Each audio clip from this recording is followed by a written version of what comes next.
Hey guys, welcome back. This is the Fist.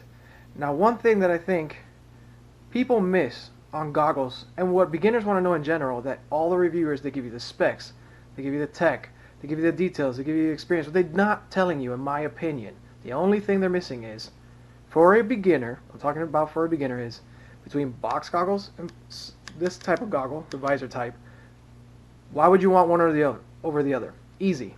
My opinion, these are the EV800Ds. Great DVR, diversity, works great, super duper cheap and reliable. I've had them forever.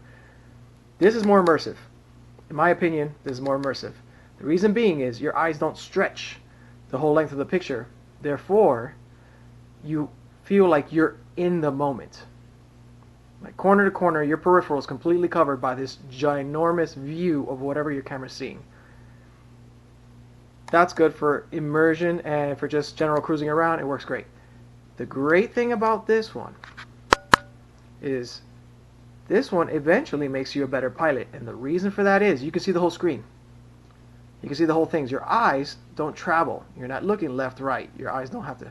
So it feels like your reflexes are tighter, and eventually, not even intentionally, you'll start to become a better pilot because of this visor type. Now, if all you're doing is freestyling and cruising, and you're on a budget and you don't really need them, boom, box goggles, works great. Sure, it feels like a box in your face, but it's not that bad. I've been using them for about a year, and they're fantastic.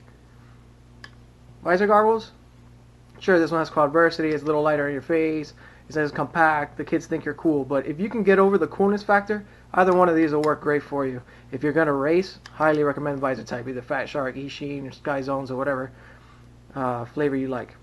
Okay, and that's all I wanted to get across to the new guys. I think it's people shy away from the box goggles, not realizing that for an immersive experience, they're fantastic. If you want to race and you want to just get sharper and better, more pinpoint with your controls, yeah, the sunglass type is probably the way to go. Alright, this is the Fist, and thanks for watching.